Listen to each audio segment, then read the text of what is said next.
We're going to get into it? Oh, I think we are, yes. Okay, let's do it. All right. Welcome to the Royal Gossip Podcast, Book Club edition. What book could we possibly be going to talk about, Kate? I don't know. Could it be the one that you've read this week? And Yes, I I've had have. to read the other one from my publishers. Oh, well, I had some thoughts, so don't you worry. All right, excellent. And obviously the official roundup this week, the big thing would be everybody reading this book. I know. Was anybody doing anything else? I can't imagine anyone in the family or the court didn't listen to this book. I wonder if they gave them a preview copy. No. I'm guessing no, and you're going to find out why. Oh, excellent. So, let's dive right in. Excellent. Roundup of the week. The Queen is still on holidays. So, of course, she's in Scotland, and I assume... Do you think that's why they chose to release the book this week? Oh, possibly. They would have put some sort of thought into when they were going to They would have release had it. to, wouldn't they? I mean, it's sort of getting towards the end of summer over there, and I guess this is the time when people start reading books. They start to think about what they're going to read. Is there a normal time that books are released? Well, in Australia, they do the big summertime release because people stop working and they take all that time off and they take a book and they go out to the beach. I don't know if that's the same thing in London. I always had the feeling because the weather's so inclement over there that if there's good weather, they're not going to be reading. They're going to be out on a beach somewhere. So... Which is how I picture the Queen getting a tan, pumping the tunes up, doing some jello shots. She's on holidays. I'm not sure there's a lot of that goes on in Scotland, but I could be wrong. No. I think there's a lot of wearing a scarf on her head and riding a horse around. Perfectly cromulent way to spend your holidays. Absolutely. Prince Charles didn't do too much either. He's obviously up that way at the Castle of May, but he did speak to the Duchy via video, talking to all the employees, I guess one would say, of the Duchy in Cornwall. The serfs? Yes, wishing them all very well and thanking them for their altruistic behaviour and goodwill during this time of never-ending crises.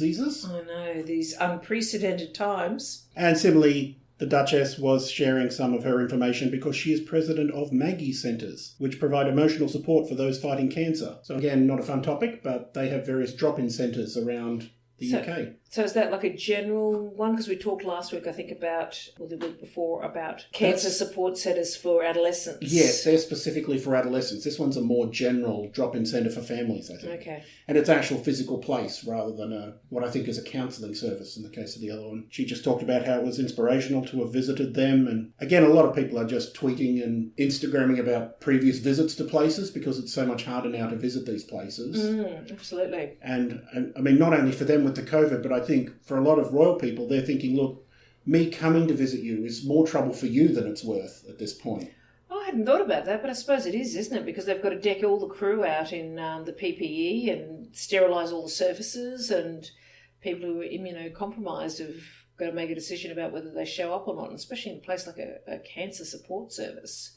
Yes, they don't want to she doesn't want to go there and inspire a bunch of people to turn up and wave or anything. So, Oh, no. Exactly right. Sort of like, look, the kindest thing I can do is leave you guys alone at this point. Princess Anne, happy birthday, Princess Anne. Oh, yes, happy decade. Yes. I don't know what the 70th is. I want to say silver, but that's not right. No. Silver's 25, I think. I'm thinking about wedding anniversaries. Yeah, but that's not how the I same, always is do it? it for people who don't want to actually admit what their age is. So But there's a birthday. if it's a 40th, it's a ruby theme. If it's 50th, it's gold. Yes. Maybe it's platinum. You think we'd be a lot more across these topics? It would, yes. What we should do is look into some of these things beforehand. Why start now? The Princess Royal visited soldiers from the Royal Logistic Corps in Northern Ireland, for whom she is the Colonel-in-Chief. Hang on. Oh, this is the English side. Because wasn't it the Irish side? Northern Ireland. Oh, yeah, I was going to say one side tried to kidnap her at one point. Yeah, I don't think the Princess Royal would be visiting the Irish Army. Even though we're all friends now, I think that probably would be going a bit too far. But the Royal Logistics Corps also includes the bomb disposal guys.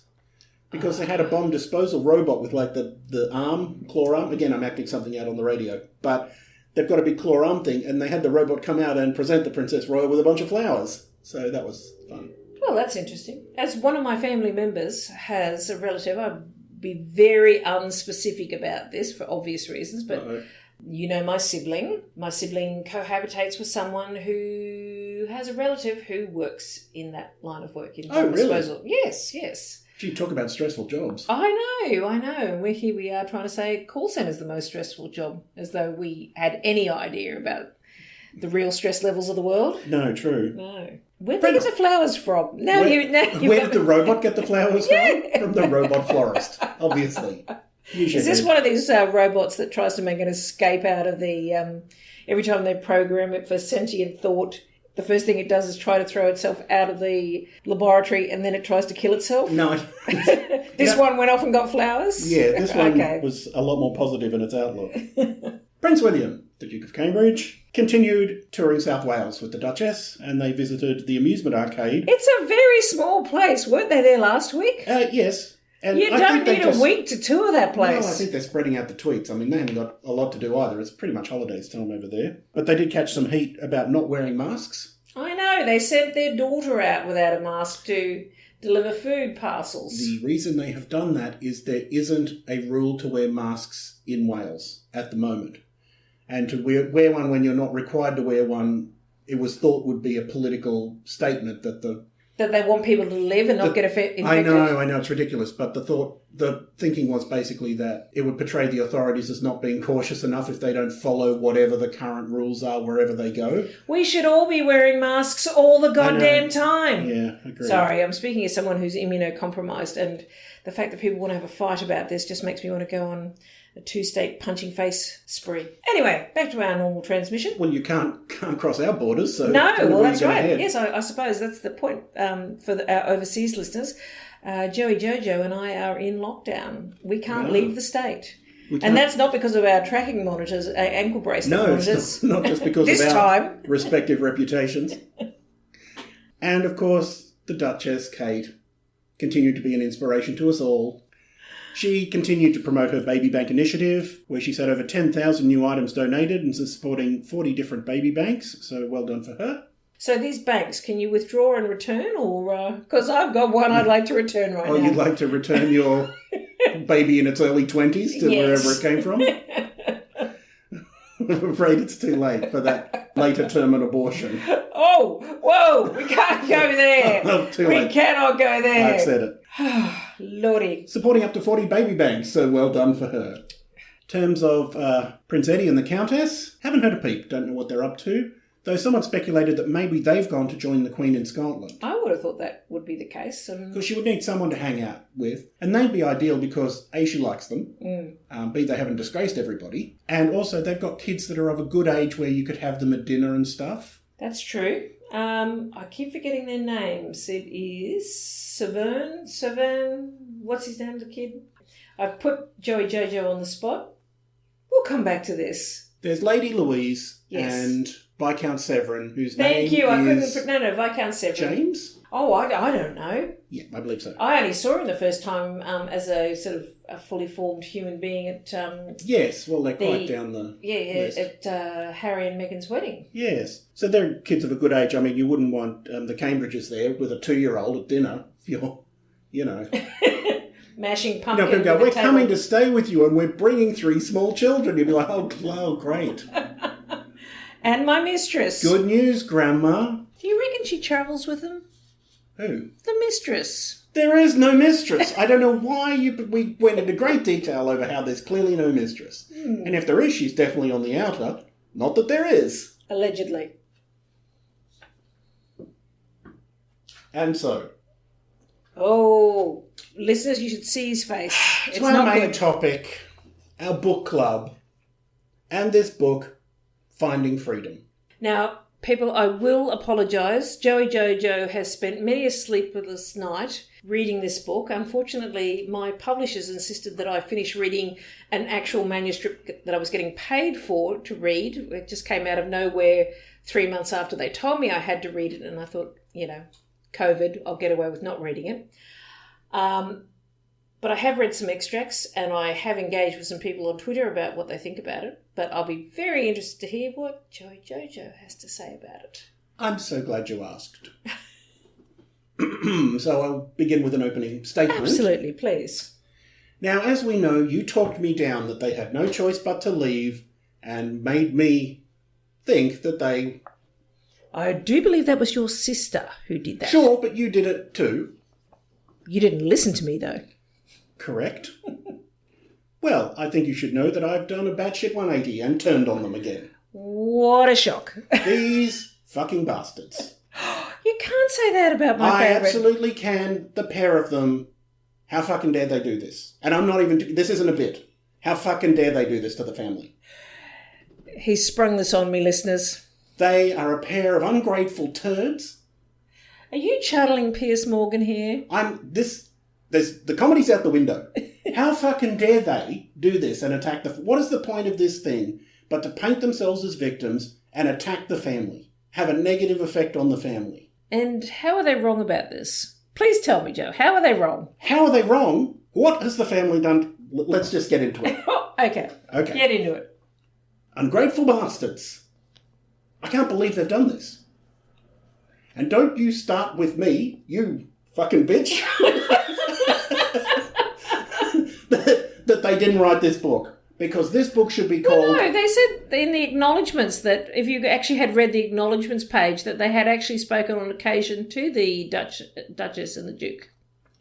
This book should say, How Meghan's a Massive Victim by Meghan, and then Meghan's crossed out and someone else is written there. That's just not fair. But go ahead and say... The book is completely full of things that only the two of them would know, situations where only the two of them were present, and he constantly, this twink that wrote the book, forgets... Do not call Omid a twink! That he wasn't supposed to have spoken to them. Because he constantly forgets he does say, and reveals... He does say, if you read the acknowledgements page at the back, which was one of the things that I did read, that they do acknowledge that they did speak to, on occasions, the Duke and the Duchess. On occasions. It says that on the back of the page. This is like Diana's Andrew Morton book. They wrote this book. So why aren't you going off about Diana doing this then? I will. Well, we'll get to me vilifying the dead Princess of Wales another time. So you're going to vilify her son then? He deserves it. This is outrageous. He's made every mistake. Okay, let's just start. You mean the man that served our country? Oh, don't go that don't start with he's a veteran. He's an injured veteran. Oh, for fuck's sake. That doesn't make him not a douchebag. He has PTSD. Not every veteran is a flawless saint who can be let off the hook for everything. Except Harry. The main points that really just come straight out of the beginning of the book is they start right in on the Duchess of Cambridge, who is a perfect living doll and angel and an inspiration to us all, who hasn't done a goddamn thing wrong, ever, has never put a foot wrong. She walked down a runway in her underwear, Joe.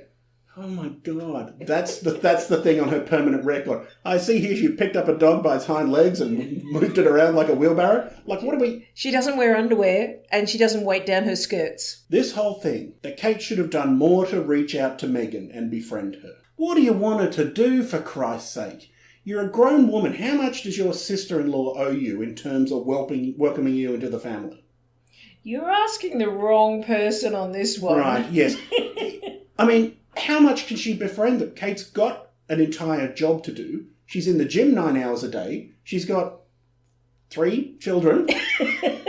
I mean, my God, how much time can she devote to babysitting a grown woman so that she feels special and acknowledged? It's ridiculous. And also, towards the end there, when there were a couple of snubs where she didn't seem to want to talk to her, my point is, the brothers were already fighting at that point. If your husband's fighting with his brother, you would be absolutely insane to get involved. Granted. Thank you. Okay, so I'm tabling that, Your Honour. Throughout the book, there's all these sort of inferences that she wasn't given the proper support. They say etiquette lessons were strangely not forthcoming. I would believe that. I mean, you and I have disagreed over some of the things that she's worn, but I do have to do... Now, listeners, I am, and always have been, firmly in the court of Meghan. Well, I say that now, but there was a couple of days where I was like, I'm not really sure about her early on in the piece, but then things started to get very out of control, and I realised that the media wasn't being particularly favourable to her. But I did think that the dress that she wore to the tripping, or the outfit she wore to the tripping, of the colours was completely inappropriate. But I didn't look at that and go, oh, that's Meghan's fault. Like, I felt as though there should have been a royal, somebody who said, look, here's how we expect people of the royal family to dress. And there is a big difference between the Californian style, sort of like smart casual or casual smart style of dressing, and royal family dressing. And maybe because she thought it was a jacket and a suit combination that it was all right to wear. But I do feel as though there has been, for whatever reason, there has been not enough royal advice. And it, as I say, for whatever reason, it could be that Harry simply said, no, we're not going to take that sort of advice on board.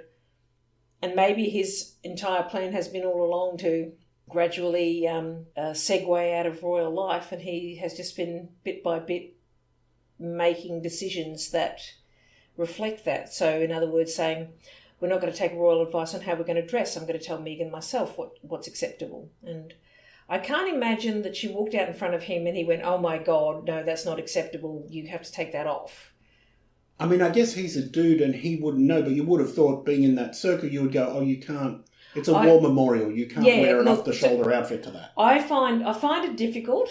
I really do. Like, I mean, I do think that Meghan is very hard done by, but that outfit, even as a woman approaching 40, I would have gone, it's not okay to go out looking like Malibu Barbie for tripping the colours. Maybe she thought that the designer would go, hey, this is what we're going to do, but it did seem to be that theme for a while about the off-the-shoulder, what do they call it, Batu?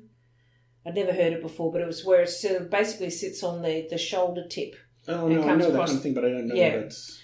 But she did wear that for a while, and it just seemed to be an odd thing. But I know with Diana that they were very strict on her with the royal protocol, but she still had to go to Vogue to ask them for dress tips. There wasn't someone who would say, this is how you dress, because she did that photo shoot with the skirt, and then there was the other one, the engagement outfit, which she thought was terrible, and she walked into Vogue and asked them for advice. So you kind of wonder whether they didn't go, oh, maybe it's time that we provide an etiquette advice on how to dress as a woman if they know how much that they're going to cop abuse in the media. Anyway, I've digressed this conversation right off the tracks. No, I mean, that's a good point. And I did think at the time with the trooping of the coloured dress thing, and again, if it wasn't a war memorial, I would be saying who cares? But it was, you can't dress sexy for it was a weird, it was nature. weird. It was a weird outfit. I wasn't a fan. And I thought at the time she's either not been told or hasn't listened. And now I think it might be both. They did give her the full security training, though, which they went into not a huge amount of detail about, but that she did undergo a mock kidnapping. What? Yes, they do that with blank guns and everything to get you, say, look, this is what might happen and here's how you behave. Just as an aside note here, people, in the 80s and 90s, I worked for a rather large American corporation, which I won't name drop here now, but... Hooters. Damn, it's out there now. Hooters. Whereas one of the team building exercises, they had a corporate kidnapping event where your hotel room, they'd take you off to a hotel room, they'd lock you down, take away all your mobile phones, which were a very new thing back in the mid-90s, early to mid-90s, and you had to try to negotiate your way out of this room with terrorists and get yourself back to base without any money. Oh, that was the other thing. They took your wallets as well. So you basically had to get yourself some food and get back to head office under kidnap situations. And that was a team building exercise. One of our team leaders went out to reception, called back to the head office and said, can you call up so-and-so from blah, blah, limo hire, get them to send us a limo with some champagne and some food, bring us back to the head office and bill it to my expenses account. No word of a lie, listeners. Well, I mean, that did do some team building and problem solving, I guess. Well, it did. They were back in the office in half an hour, so. But actual kidnapping training. Look, you've got to be prepared. And they did mention also that there was a high number of threats and that there were, sickening specific threats made against her, and I believe that. Yeah, there absolutely were, because there were those two kids that were... So I keep saying kids. I think they were 19 years old, unacceptable. But the two white supremacists who were jailed because they threatened... Well, they said they were going to kill Harry for marrying out of the race. Oh, God. So, fuck them. I just made notes throughout the entire book, so I just... the other thing was I had to listen to that Omid read the actual book. He read it, did he? Yes. I had forgotten about Princess Michael and that crazy racist brooch. Oh, the blackamoor brooch. Yes. Yes. She just had a whole bust of a black dude on her. Could that possibly have been an accident? No, of course not. I mean, her father was in the SSS. No, the SS. Don't look shocked. You know. No, I know. I'm thinking that there was some other incident where she told somebody to go back to the colonies or something. She had a racist incident. Look, I love, what's her name? Marie Christian? What is it?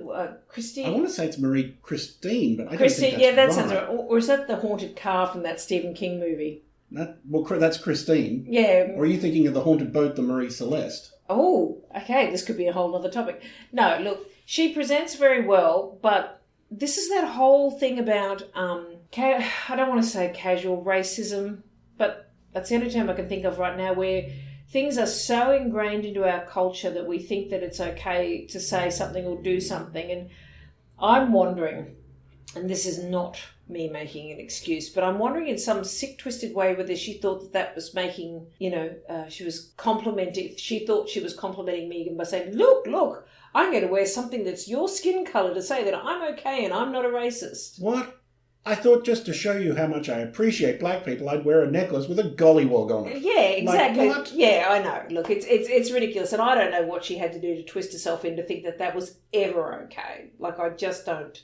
Like, when I heard the story, I thought, what could be a race? And then I saw the brooch and I went, oh. I mean, the thing I come back to is what grown person would even be that petty and ridiculous? I know. I don't get that. Unless, just hear me out on this. I don't know this. I'm just shooting the breeze here. They all live in Kensington Palace. What if somebody got booted out of her service to go and look after? Oh, there might be a push for resources there. Yes, and like, well, you've been here in this room for this long. How about you move along to the old retirees room and we'll move Meghan and Harry in here? I wonder if they did get shuffled round there at Chateau Freeloader. Well, there's a dreadful place to live, apparently. I mean, I have visited there, and it is beautiful downstairs, but I can't imagine. It's like living in an office block. So maybe there were resources taken away from them, but I mean, there are reasons that Meghan and Harry moved out of there. So they brought that up again and basically inferred that she was a racist, which I think might be true. But that was the beginning of the main theme of the book, which was throwing everybody under the bus. Well, maybe they should. Well, here's one that should. Who was next up on the chopping block was Meghan's dad. Oh, do we even have to talk about that? I know. He's a... What we suspected, that she actually moved heaven and earth to try and get him to the wedding, basically begged him to come, had a car on standby, that they planned to do the entire treatment that they did for her mother, they were going to do for her father. So what was the treatment for her basically mother? That a travel companion would turn up, take them and usher them, limo to jet to limo, the whole trip would be no problem, no hassle, first class travel. She tried to do that for him as well, which I believe. And for whatever reason, mainly I think they infer the real sticking point was he posed for those ridiculous photos and got paid for them. Yes. Then got caught having lied to Meghan repeatedly about it, which I also believe. Oh, absolutely. And then was just too embarrassed to come, even though she kept on begging him. Yeah. All of which I believe. Well, this is the thing about a narcissist. If they lose, and having made to look like an utter fool, and being, I don't think he's as old and dottery as his other daughter tries to make out that he is, but I think having realised that he'd behaved like a total idiot and not being the centre of attention in a good way would have been quite detrimental to him. I think he's used to being front and centre. I also suspect at some point there was a conversation about her stopping his $2,000 a month stipend that she was paying him. And I think that was him. I honestly think he went, if I fake a heart attack, they'll stop the wedding and she'll wait for me to be ready on my terms. I don't think he ever considered for a moment that they would continue on without him. They paint him as being basically a serial loser who's terrible with money. I think he is terrible with money. In the book, they describe how he won $750,000 from the lottery and invested in several bad ideas, including a failed jewellery business, and only a year later declared bankruptcy with $4,000 worth of effect. Yes. So I have read, and again, this is just stuff that I've read online. I don't know, you just, these days, who knows what's true, but they're saying that he gave a very large amount of it to one of his mates to hide from Doria because to hide the child support thing, and this guy never came back with it. And that might have been the jewellery business. Oh, so he then did a runner with the money. Yes. Right, they didn't go into those specifics, No, but she did I mention the suspect jewellery they couldn't business. because that would mean that this guy would come out of hiding and sue them. That might be a thing the lawyers cut out. Yes. Meghan had her father contact Samantha and ask her to stop selling stories and making up stories. Oh, really? I didn't know about that. No, I hadn't heard. I suspected. A lot of this stuff was things were like, of course that happened, but we hadn't had it confirmed before. But now this is obviously, by proxy, Meghan saying it. Mm. And apparently Samantha's gambit back was saying that all Meghan needed to do to stop her from making up stories was for her, Meghan, to get in contact with Samantha. Samantha wanted to talk to Meghan directly. What a load of crap. She just wanted money. Oh, I think she wanted to talk to Meghan and record the call and then sell it. Oh, because that was like that thing with Father's Day when... The first Father's Day when Meghan had married Harry and Samantha was posting, I can't wait to get a call from Meghan. And both Samantha and Piers Morgan went off their nut when she didn't call, and people put two and two together and naturally got four, that Piers Morgan was sitting there waiting for a tape recording from Samantha, who was sitting with her father waiting for Meghan to call, and they were going to sell the call to Piers Morgan. Yes, and she was going to jump in on the phone call. Yeah. Of course she wants to get into contact with Meghan. Meghan's a complete stranger to her. Yes. And she just wants to insinuate herself into the situation in any way she can. So I believe all of that. In the book they mention that Doria and Oprah are friends now, which I didn't know. Do they? Is that... No. I mean, Oprah wants to insinuate herself into situations as well. She's very high on the idea of a black royal person. Yeah, very early on in the piece there was a talk about, and possibly even before Meghan came on the scene, that Harry and Oprah were in talks with Apple executives about doing a thing about mental health. Oh, okay. But I don't know whether that's been shelved now or not, because I know that the Palace was putting... Oh, that's right. They were supposed to do a special for Apple TV or something. Yeah, and that may have got shelved because the Palace wasn't... I think in the book they mention it's still forthcoming. But they basically paint her father as a loser, but someone she still loves but has just made bad mistakes. And they said he made the same financial mistakes over and over again. Mm. So they were basically saying that he was a loser. Mm. Which again, I have no trouble believing that. But the other thing I didn't understand was exactly how much contact he did have with the palace. He had a contact person at the palace, Meghan's father, and that they tried to help with his negative image and told him not to speak to people and tried to counsel him on how to handle the situation. I'm sure at some point he's come out and told, because that was also William's advisor. My understanding was he was someone who worked in William's team. Yes. Yeah, and he was, because he had the experience in advising about how to go about managing it, but it sounds as though he ignored it. They checked in with him from time to time, but he would always not contact them and just say he was fine and get off the phone with them. So he never wanted to engage with them or be a team player. He didn't want to have to be answerable. No, neither did Meghan and Harry. You do know, right, like there's not a girlfriend... I'm going to use a really terrible term here, but like the crackhead that Meghan's father hangs out with in Mexico, that young woman who's got a child... There's been photographs up on the internet of her sitting there with her crack pipe and her child. Yeah, you need to go Googling these things. They come up. But yes, the young woman that he's either living with or living next door to, who talks to the media from time to time. Yeah, he was paying her bills for a while. It's not good. And they did confirm in the book that those badly staged photos was something that Samantha helped organise in return for a cut of the money. What a shock. Which I don't know if we knew that before. I didn't know that before.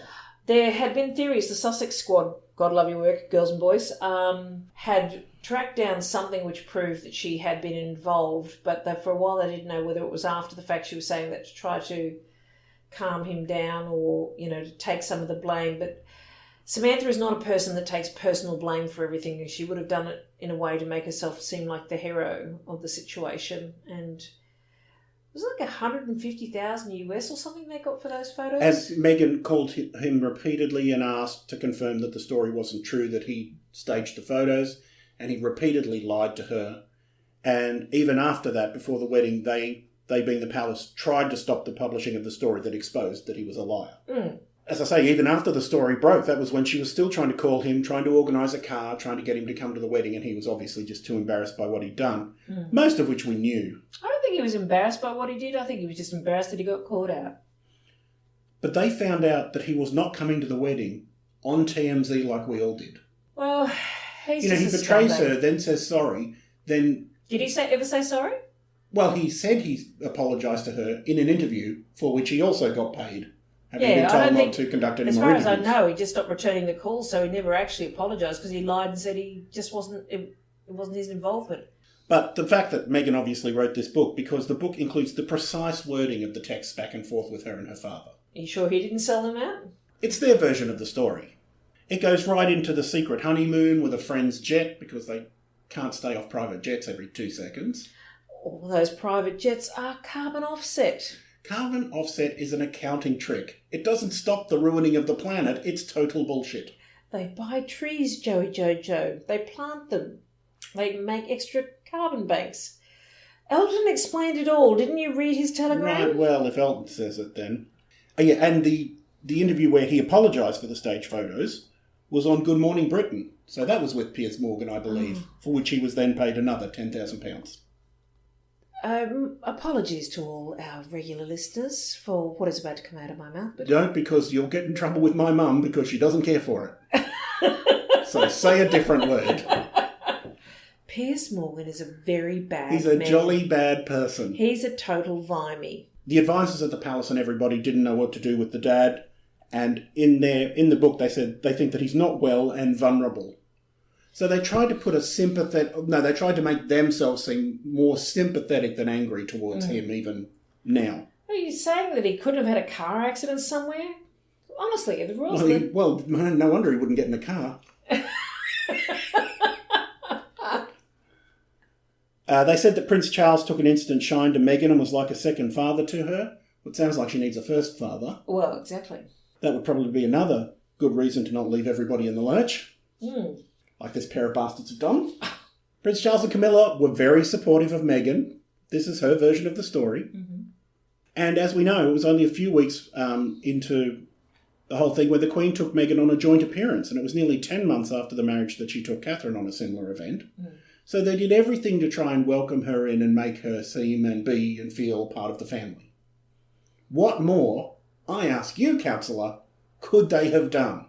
Well, when the BBC reporter Danny Fuckhead put up a picture of a couple walking a chimpanzee down from the stairs of a building and saying the royal couple are leaving the hospital with a baby, they could have stepped in and said, this is unacceptable. Why you don't do that is if you start responding to things, you then have to respond to everything, which is why they ignore things that are just negative stupidity. There was no point in giving that oxygen. You mean, so it's okay to come out and say, no, Catherine hasn't had Botox and she doesn't wear hair extensions. Look, decisions are made at the palace. It's not an amorphous blob. It's a team of people who don't necessarily make the right decisions every time. Calling the Queen's great-grandson a chimpanzee because he's the first great-grandson who has African-American blood in him is not a bad decision. Look, and the point that they come back to again and again in the book is what you're saying, that people didn't do enough to defend them.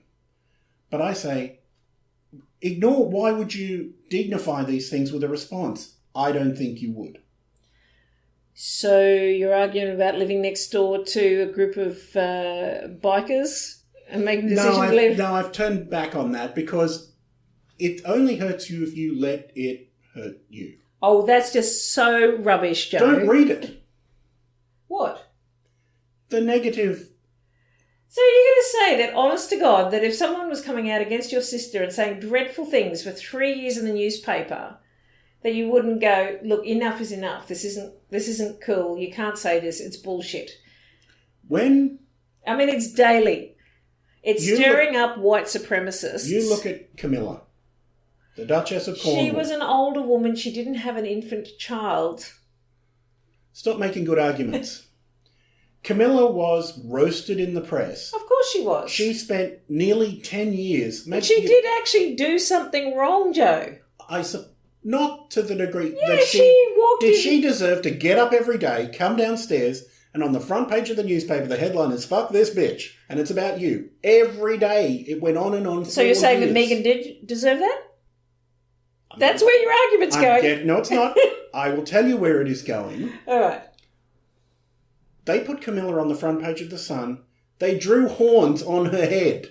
They drew horns on her. They told people that Meghan's choice of breakfast fruit was causing starvation and genocide in third world countries. And what did Camilla do about all of this? Took a bottle of whiskey and went to bed. She did nothing. She ignored it. And what happened to all that criticism? It went away because it wasn't working. 10 years. Do you honestly think that you can be with a child for 10 years watching his mother being skewered in the media and being told she's a bad person when she's actually done nothing wrong? That hasn't stopped. That isn't going to stop. But they're in another country now. All of this has done nothing about it. They could have sat in Windsor and not read the newspapers. Well, they can stay overseas for 10 years and see if it all calms down. I mean, if it's going to take 10 years for these guys to calm the fuck down and stop being fuckheads, then maybe they have to do that in another country until it calms down. The whole family were as supportive of her as they could possibly be. No, they weren't. And please, what do you want? This comes down to, what do you want them to do? Okay, their criticism... Harry was in Iraq, serving in the military and giving an interview, coming out, talking about how people were paying out on Catherine when she was pregnant and asking them to back off and leave her alone. Did we hear one word out of Slick Willie? No, we did not. Excuse me, ma'am. Their whole criticism of William is basically they wanted him to come out like Moses parting the Red Seas and end racism. No, they wanted him to come out and say anything to support his sister-in-law, who was pregnant and being relentlessly hounded and bullied in the media. Well, I'm sure he didn't do that because he does what he is told, like a good boy. So you're saying that Harry shouldn't have come out and defended Catherine? Probably not. I probably would have erred on the side of not acknowledging it. Because when people come and say, listen, all the rumours you've heard about me, and I go, well, this is the first I'm hearing of it, now you're making me Google that there's rumours about you. Why give attention to a thing that is of no worth, no benefit, and really, when it comes down to racism, it's so crazy, it's not even anything to do with you. No, but it's still hurtful. I mean, that's the whole thing. Sure. When you talk to the people who are in there, it's like, it may not be real, it may be all imagined and stupid things to say, but it still hurts the people that it's said about. And they say that. It's like, you can't walk it off. It still gets you. No matter how many times you hear it, it still gets you. I wonder which is their favourite private jet. George Clooney's private jet or Elton John's private jet? Oh, like you wouldn't be, gagging on whatever to get into someone's private jet. What are they supposed to do? Catch the rail? They would have to get a SWAT team to drag me out of that thing. Meghan going through staff. Firing people, willy and, may I say nilly, all over the joint. Letting her assistant go. Letting another assistant go. And in the book, time and time again, they completely gloss over it. They go, oh, Meghan's assistant left. Things came to a head and we felt it was best for her to leave. Next topic.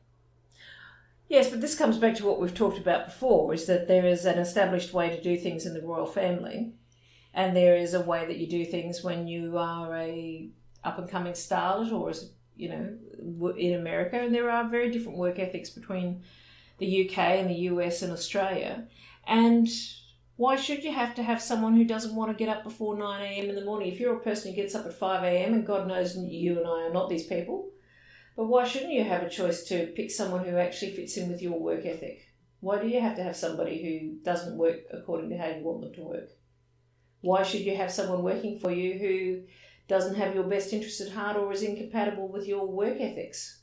I mean, neither you or I would ever work for Meghan. We wouldn't cope with that at all. But surely they have a right to pick who they feel comfortable with. Why should they have to take a royal family servant if they don't want to?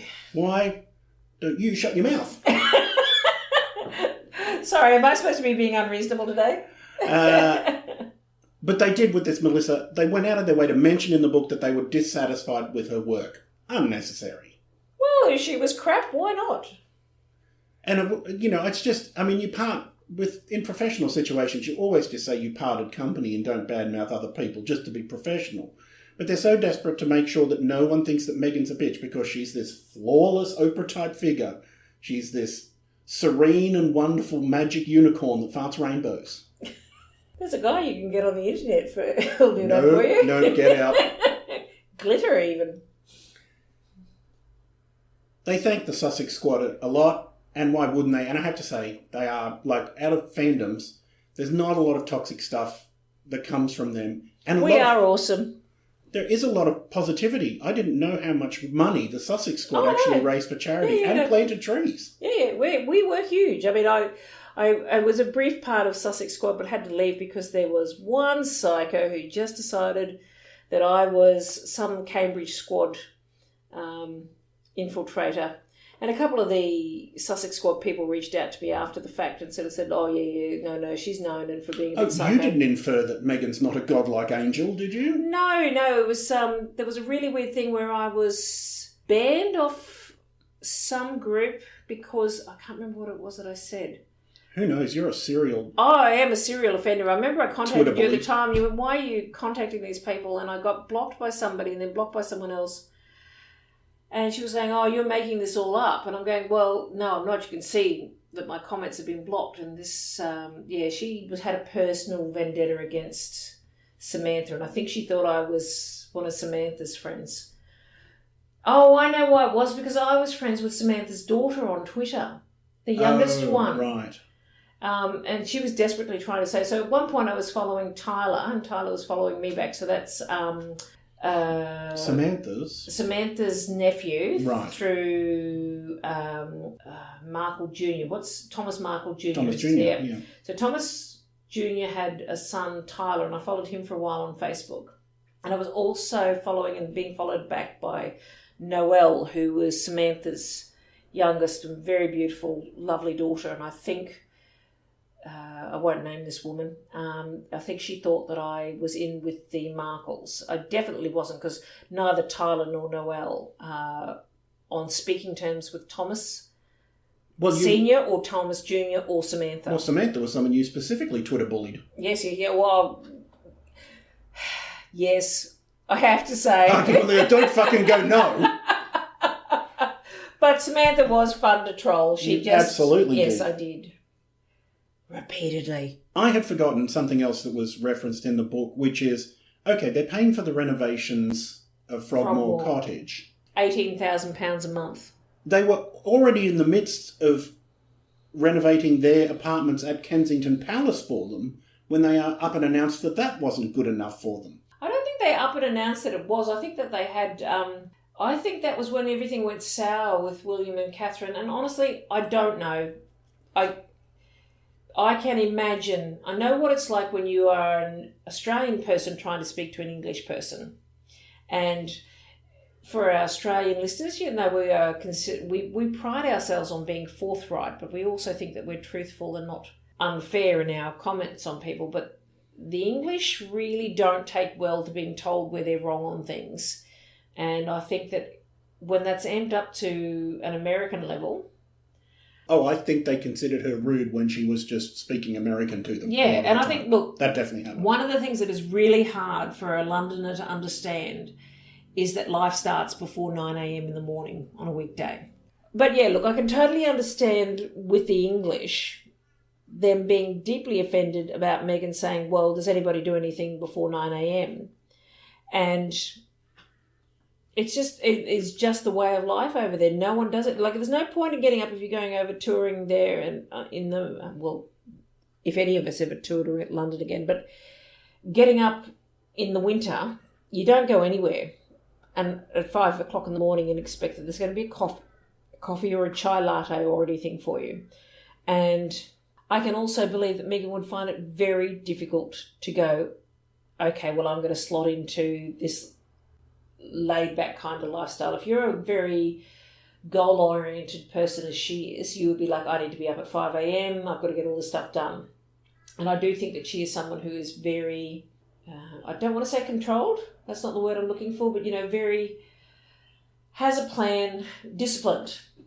Sure. I think she is very disciplined, and I think she's got that Hollywood thing where you wake up and you set your attention in your intention for the day. I absolutely believe that she's on board I with that. have no problem believing that she had a set of expectations that in her mind was very sensible, that blew their minds at Kensington Palace. Well, you think about it. She's a self-made millionaire. These people have walked into this situation or been born into this situation. So they're coming at it with very different work intentions, work ethics. So I can totally believe at some point they just went, this isn't working for us, and moved out.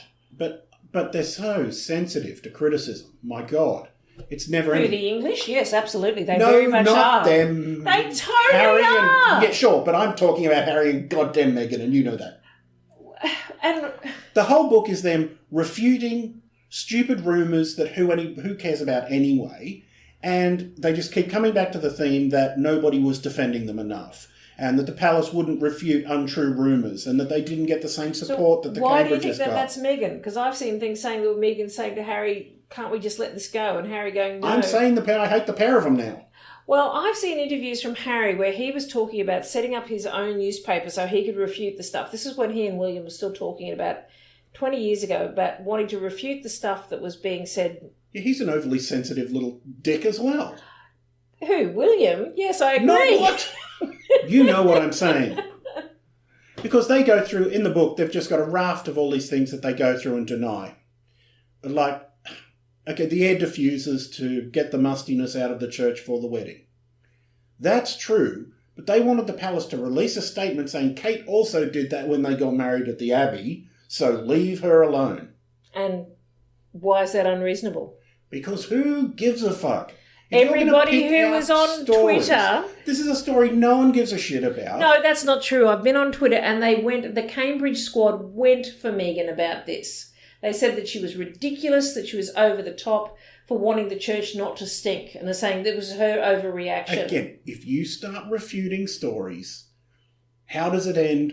Where does it end? You can only not start with that. But you're comparing apples with oranges because when William and Catherine got married, Twitter was nowhere near the level of toxic dump site that it is now. It does seem to be getting worse along with everyone.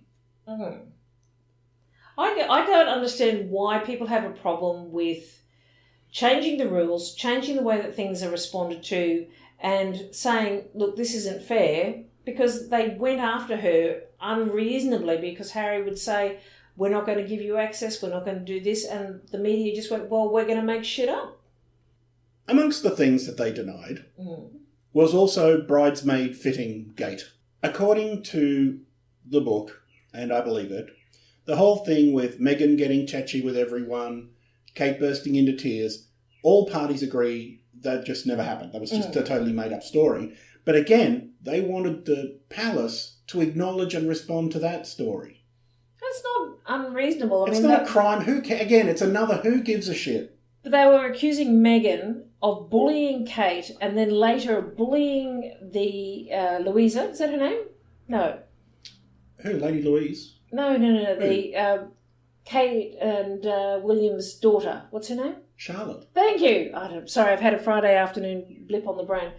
They accused Meghan of bullying Charlotte about Charlotte wanted to wear tights and Kate said, yes, she has to wear tights. That's the palace rule. And Meghan said, no, I don't want her wearing tights.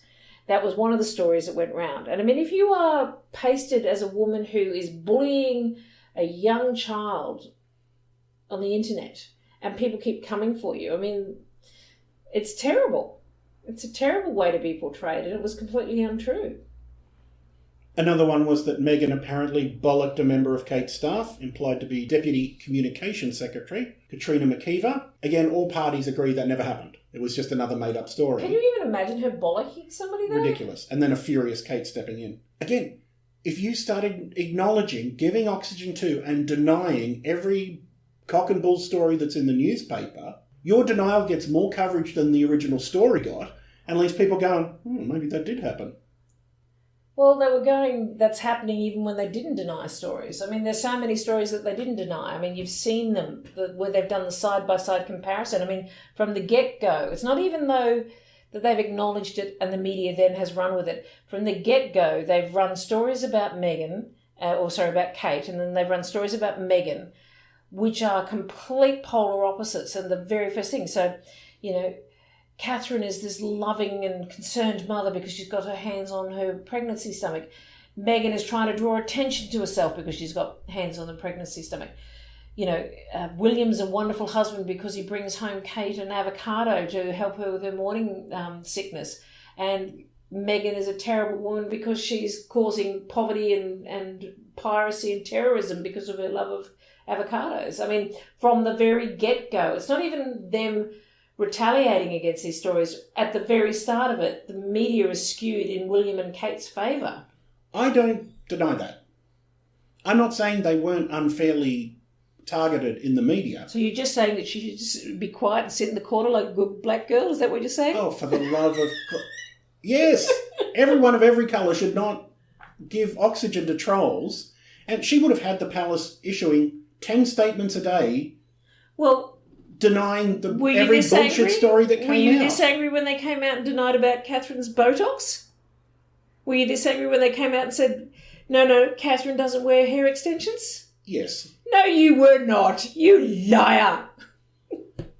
There seems to be a lot, too, about how they weren't given the same resources as the Cambridges. No, they weren't, but he is second in line, and I wouldn't expect that he would be. Well, he's not now second in line. He's now like seventh or Oh, well, something. yeah, sorry. Yeah, that's right. I keep forgetting. And I think that's the big problem here, too, is that the Sussexes actually are obsessed with their status and that they were getting less than the Cambridges were getting. And the reality is, sorry to have to break it to the pair of those narcissist maniacs. They're not narcissists. They are not important.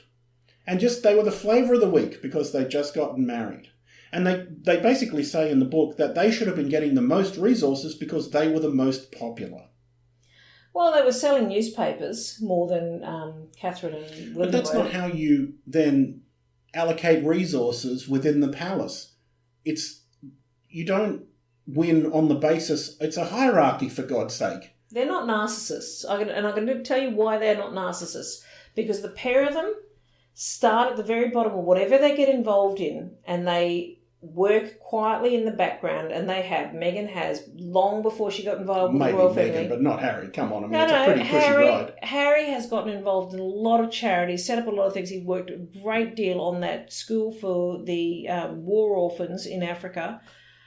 They get in, they learn the ropes, and they don't go over there and make it all about themselves. And I'm not saying that anybody else in the royal family does that, but what I'm saying is that narcissists typically come in after the majority of the work has been done and, as a patron or whatever, say, look at this amazing stuff I've done, and they take the credit for it. And there isn't a charity that Meghan's got involved with that has come around and turned around and said, and even prior, that she just came in at the last minute. There were people who said she got in at the very bottom. We asked her if she wanted to go and do this, and she said no. She wanted to follow around people who were entry level and learn everything about all that they did.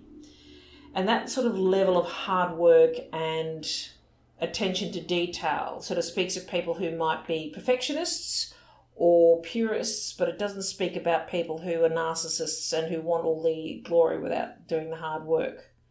So I would believe that they are control freaks. I would believe that they are perfectionists and purists, but I don't think either of them are narcissists. Well, I think there's a lack of awareness when they're saying, why aren't we getting the same resources as the Cambridges? Who said that? They did through the book. That was the constant thing that they came back to, is that they were fighting for resources for their various projects, that they basically had to fight between them for how much money they got from their father. And they don't seem to understand that they're not the main show, and of course they're not going to get the same resources as the Cambridge for foundations and stuff, because it's the Crown, not fucking Tiger Beat magazine. How popular you are doesn't figure into it. Well, to address the issue about the father should be giving them 50-50 if it's coming out of his personal assets. They should be, if it's coming out of the charity that the Fab Four had set up in the original instance, that was supposed to be a project that went equally to the various charities that they were supporting. As to the Crown, yes, I agree that that should be the Crown's decision. But Meghan was given 4 patronages out of the gate by the Queen, and if they weren't getting support for them, then they should have been. but they were monopolising the staff's time at the palace with wanting them to deny bullshit stories, and they're not that important. And basically, they acknowledge in the book that the Sussex staff were called the squeaky third wheel by the palace staff generally. Well, because they were, because the drama to productivity ratio with that pair is off the chart. You say this as a media consultant of how many years? Because, I mean, even in their version of the story, they're just insufferable, taking offence at everything, constantly demanding that everybody defend them, but also don't speak for them, because Meghan is at once hysterical and emotionally bruised, but also wise and serene. It's just ridiculous. When have they ever said she was hysterical? In the fucking book!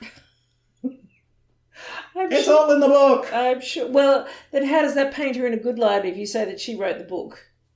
Because she doesn't realise that's how unaware they are. They don't realise that they're coming across as just entitled whingers. You sound a bit like you're channeling Piers Don't Morgan. Piers Morgan me. Well, stop behaving like Piers Morgan. Well, I'm starting to get it.